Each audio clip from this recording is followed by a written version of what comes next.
Today, I want to talk about hatching with watercolor. And hatching is one way to do some parallel lines. And it's a wonderful way to add depth and kind of, in my opinion, almost like a storytelling look.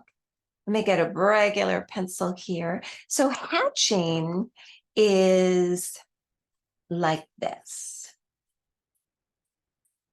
And cross hatching is like this. So it's just parallel lines. Cross hatching usually means any time that you have more than the parallel style lines. You can also even add diagonal and even both ways diagonal. It's used a lot with sketching and it's a lot of fun. So if you want to combine it with your watercolor paintings, it really can add a cool effect. So just to give you some examples, here is just kind of the ink and wash, line and wash, you may call it, type of fun, frivolous, whimsical flower. And with this flower, I decided to put in just a little bit of some hatching marks. I'm looking for, let's see, what is this? Oh, 5, perfect. So this would be, I'll get my pencil better pointer. This would be little parallel hatching just to kind of give some interest. But if I went in there, and this is also, well, those are kind of leaves, bad example. But if I go in and now turn it into this, it's now cross hatching. And the same thing over here. I might even do a little diagonal and do extra cross hatching. So it can give you just a real fun, little interesting look. You can go around with your parallel lines. You can go around at an angle. It doesn't just have to be straight up and down like we were talking. If you're hatching and the angle is there, you can hatch that way also. And you can make them a lot closer. It doesn't have to be, like this wide angled line. It can be anything you want. So let's go ahead and have a little fun with several things. So we started with this. Here's a few little group of mushrooms.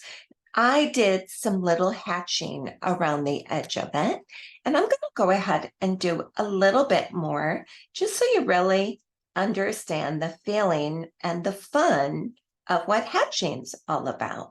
This one I'm doing really dark, and this one I'm going to go around the curve, and I'm going to do just a little bit of cross hatching too, just to add to the whimsical look.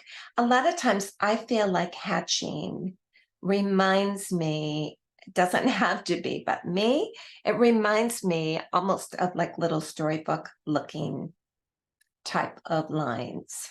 When you were a child and you had some fun little book that you loved.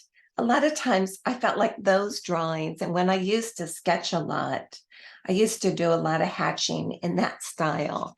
And I would do lots and lots of castles with flags and domes.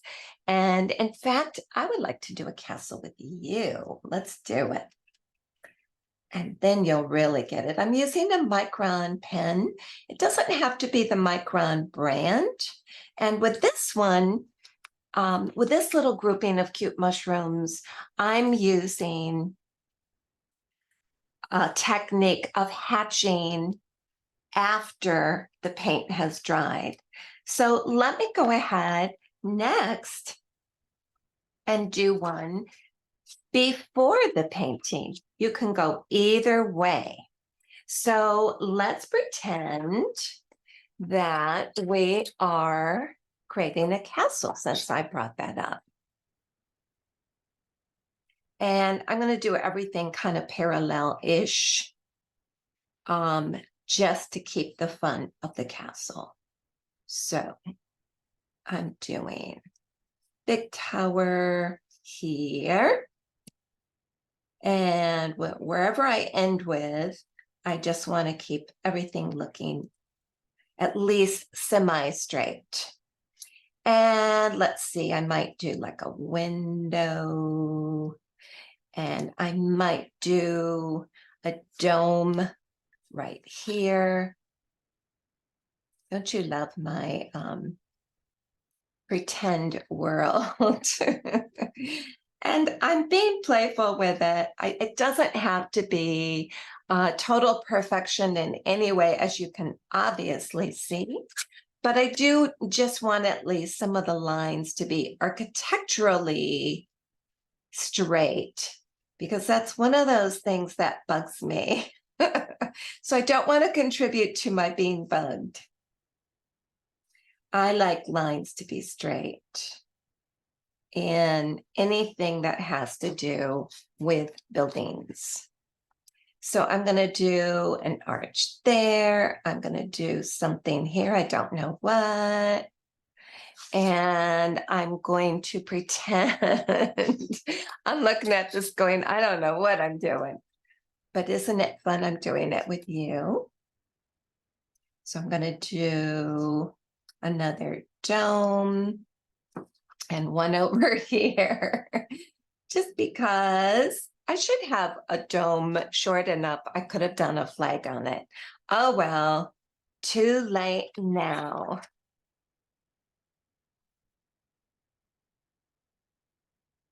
Let's see. This dome doesn't quite fit that. So maybe we will have some little something over here behind it. And what else can we do? I'm thinking we'll make this go down. We'll have, I'm laughing at myself because I really should have planned this before we got together, but what are friends for? To hang out and make up stuff. Let's see, I might do,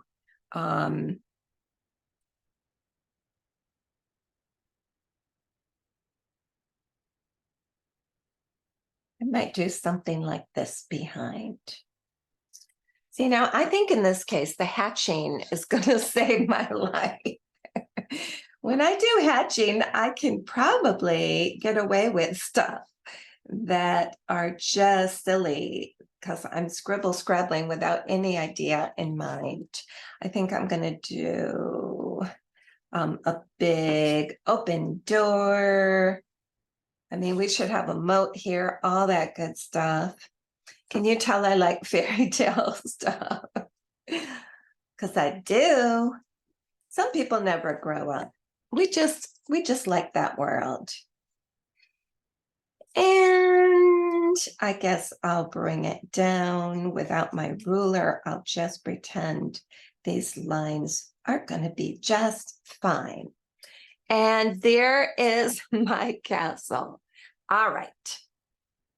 So I am now going to put in a couple more pretend little areas there. I'm going to, what else do I want to do to show you when I start hatching away? I guess that's fine.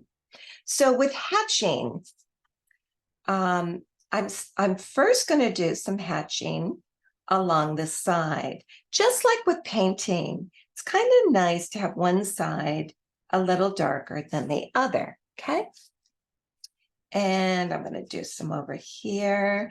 I like to do it not all even. So instead of the hatching lines being perfectly even from this end to that, I'm going to just kind of hint at them. And I'm going to do a little bit of hatching here. You know, with a micron or a similar pen, if you go real light and drag it, it actually will give you almost like a dry brush effect. And I think that's kind of cool. More hatching.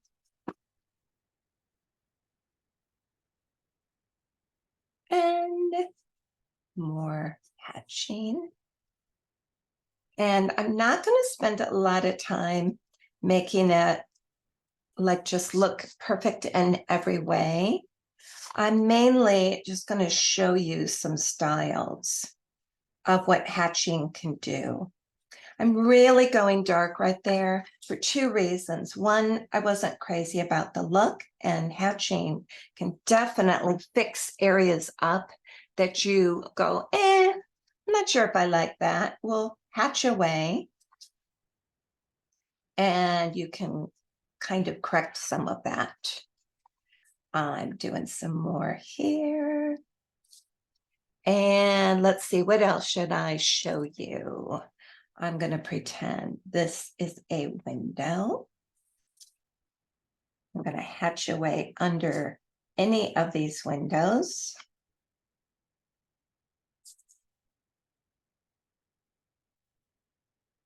Some of them I'm doing double hatching and some not. I also love when I'm sketching, this isn't technically hatching, but I'm just going to bring it up for you. I like when I'm painting with watercolor or any medium, and I have a texture of a building like cement or bricks. I like to hint at that texture, but then not do it all. So I'm going to suggest you consider that as well. So I should have done less so that I don't have to go so quickly with you, and just given you some basic ideas, shoulda, coulda, but that's okay. I'm not going to do this whole scene right now, but I am going to do enough that hopefully you'll see exactly the benefits and what you can do with hatching.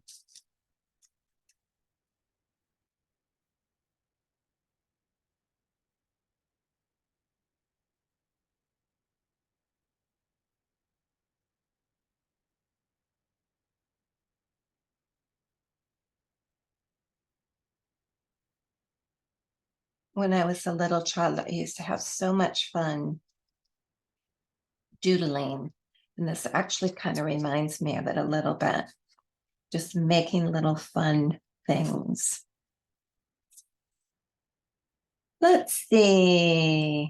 Trying to figure out if I can get away without too much more, without losing the look I want to show you with hatching. And I'm going to try to do that just so we can move on. I'm not a big editor. Have you figured that out yet? When I give you ideas, I'm always just either painting fast or doing an excerpt, because I'm just not real adept yet at the editing process of doing these videos. But I want to share what I love about watercolor. And I'm a watercolor artist and teacher in the Myrtle Beach area, Myrtle Beach, South Carolina, in the US, big tourist area if you've ever heard of it. And so I just kind of wanted to jump in with YouTube. I do a lot of Zoom classes, but I really haven't gotten adept at the ins and outs and algorithm and everything else with what YouTube's all about.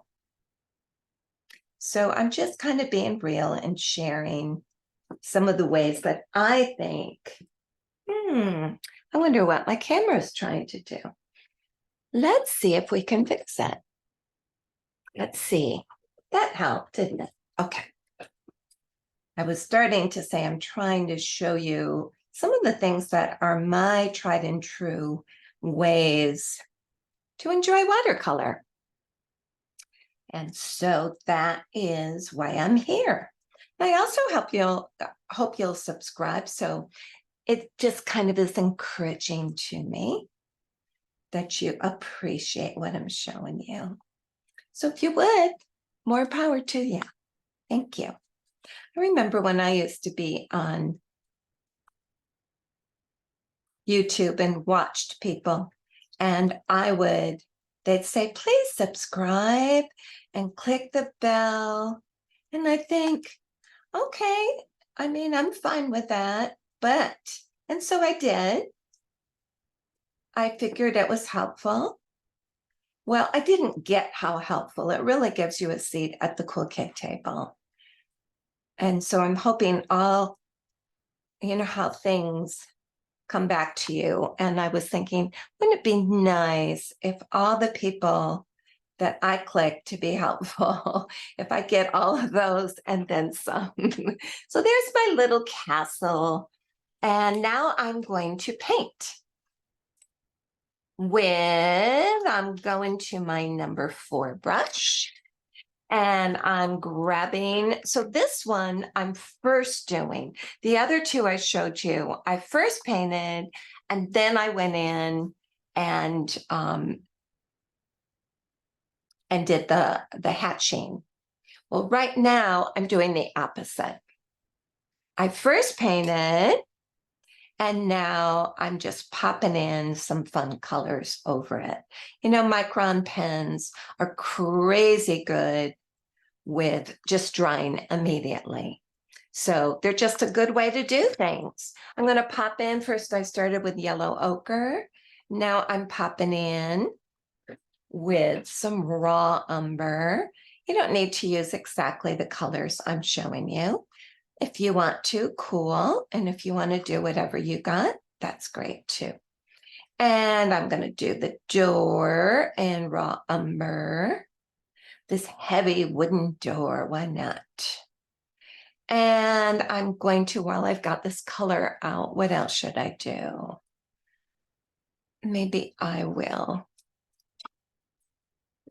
Let's see. I want some interesting colors thrown in here too. That's why it would be fun if I had some flags. But oh, well, I didn't think of that. Let me do some alizarin crimson. And I'm going to just do right on the door because it's my fairy tale castle. And I can do the colors I want. That's all I'm going to say about it. A beautiful queen lives in here. And I'm thinking I'm also going to go in with Aussie red gold, just because. Whoa, baby, look at that. Now that's what I call a pretty castle. Someone with refined taste lives here. I think I'm going to go in on this side and make it even more dramatic with my Aussie red gold. If you haven't figured out Aussie red gold, let me be the first to tell you. It's an amazing color. It's one of my faves.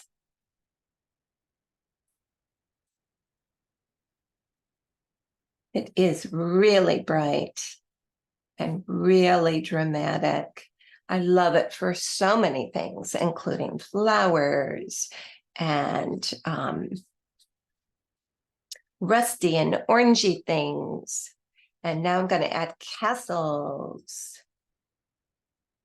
When I put it on too heavy, then I'm just taking a little dampness. Now, if it starts looking a little watery, guess what?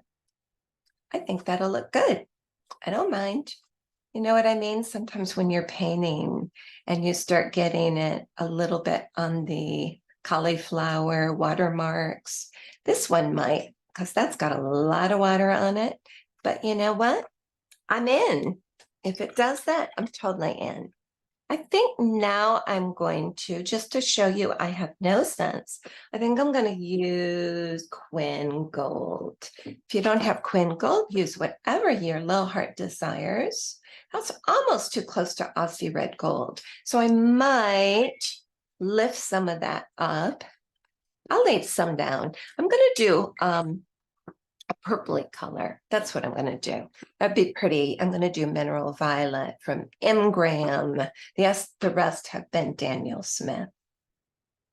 And if it mixes with a little bit of the orange, that'll be fine. They'll complement each other and give you some shadows.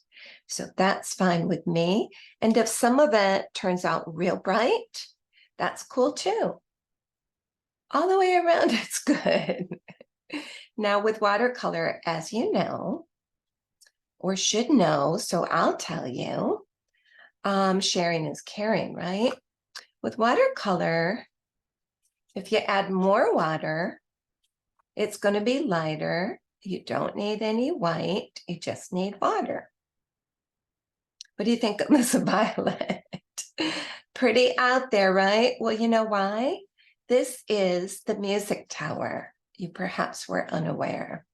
And the music tower is just beautiful.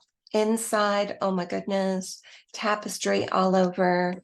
So you really need the outside to be reflective. And guess what I'm doing? I'm making a mess, so I'm trying to lift a little bit with my finger, but maybe I'll just drag it out. All right. And I guess I will do the next, a grayish color. So I'll go to Payne's Gray, but I don't want it darkish. I'm going to keep it looking just kind of neutrally. Payne's Gray with that blue undertone should look lovely. So we'll see what we think. And I'm probably going to do some of this on the blotchy side because I think that'll add to kind of the stone look. So blotch, blotch. There. Let's see if we like that. Yeah, I like it. I think I will do blue next. Just when you think I should stop, right? I think I'm going to do, ultramarine, when in doubt. Payne's Gray makes me think of adding a little blue and completing the gem tone kind of feeling of our magical, mystical, pretend castle that we whipped together with hatching and cross hatching.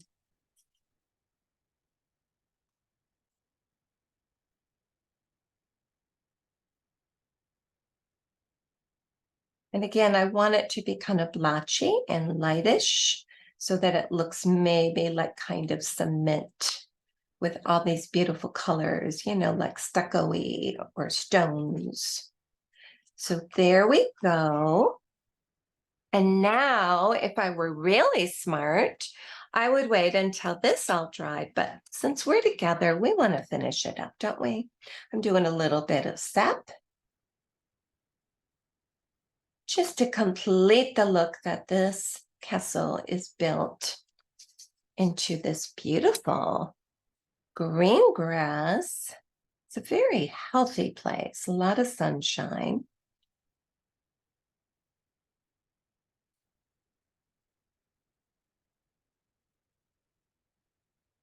So there you go. We probably have a little path leading up. But we could just go to town and keep it going. But I think we're going to leave it in this style right here. We have some blotchiness, which I like. We have some dark and light and little streaks and some sides darker and lighter. And we have all this hatching. Now, if I were really doing this seriously for a special painting, I would probably come back in and do more hatching, more details, a little path, probably with cobblestones, and I would do those with ink and go to town. But that is what hatching's all about. Now, one more thing before we leave. This was just a painting I did. I believe it was for St. Patrick's Day. So I had a 4-leaf, it's not even a 4-leaf clover, as you can see. It's, gosh, what do you call the clover that comes out that's really all about St. Patrick's Day? I'll think about it when I'm not trying. But here's what I was going to tell you is that I'm going to do some hatching on this because it's all dry. So let's see what this is all about. So I'm going to, remember I said you can do curved lines. When you do hatching in something like this, you really should keep it parallel. I'm trying not to do the lines all separated with the same amount of space, but I do want them all reasonably parallel with this line, okay? So I'm doing them darker as we get closer, and then a little bit more spread out as we go down, and a couple here and there, and then we're done with that feeling. Let me get closer so you can see what I'm doing. So now I'm going to be parallel to the edge of the pot. Peggy Davis, best number. Sorry about that. I had my phone on. Oh my. I grabbed it as fast as I could.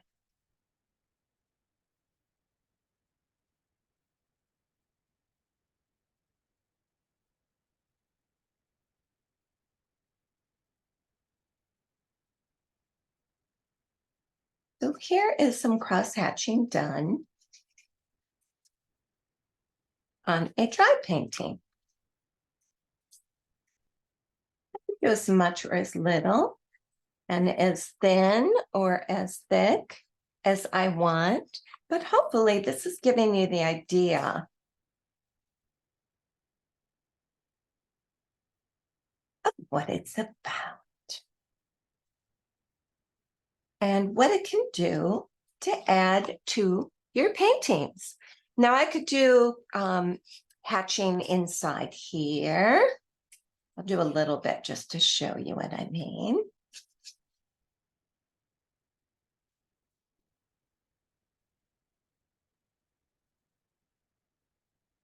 Doing a little cross. I'm tempted to just keep it just hatching. But you know what? For you, I'm doing it so you can feel like you're getting good examples. So there you go. There it is, adding texture, but mainly it's adding the depth that you didn't have before in this. So once again, here's an example of a pot with it. Here is an example of one we did together of just a whimsical, super fun, I love this one, super fun little castle. Here's an example with mushrooms and toadstools, they would probably be called when they're this cute, right? Can you tell I just love a lot of whimsical make-believe stuff, and this would be good too. And here's just also kind of a fun, easy way to just add them even with curves in the flower. So I hope you had fun with me. I'll spread them out. Don't forget, if you'd like to take classes with me, I have 2 live and interactive classes that are once a month. And the 2 of them, one's on a Sunday, one's on a Thursday usually. But if that doesn't work out well with your life, you can always get those classes on the replay. And so just contact me and I'll give you that information. I also have a Patreon group. And for Patreon, oh my goodness, we have so much fun. We do so many classes, so many ideas. I share a lot of the ways that art with watercolor and mixed media with watercolor is enjoyable in my world. And always, I hope what I share makes it really fun for you as well. So that's my story. I'm putting really wet, too wet for the inside of the windows, but I just feel like if we're looking in, we might see somebody changing their clothes or something, and that's not good. That's not fair to the people that live here, right? I know, I'm a little silly, what can I tell you? So anyway, there's my lovely, lovely pretend castle. It'd be fun to go there, wouldn't it? All right, take care. I hope you enjoyed the whole hatching explanation and fun with it, and that you have a blessed day and a creative one too. Bye-bye. Till next time. And yes, do subscribe and do hit the bell if you want to just be aware of when I bring you more ideas. How about them apples? That would be fun. Hope you can do that. See you soon. Bye-bye.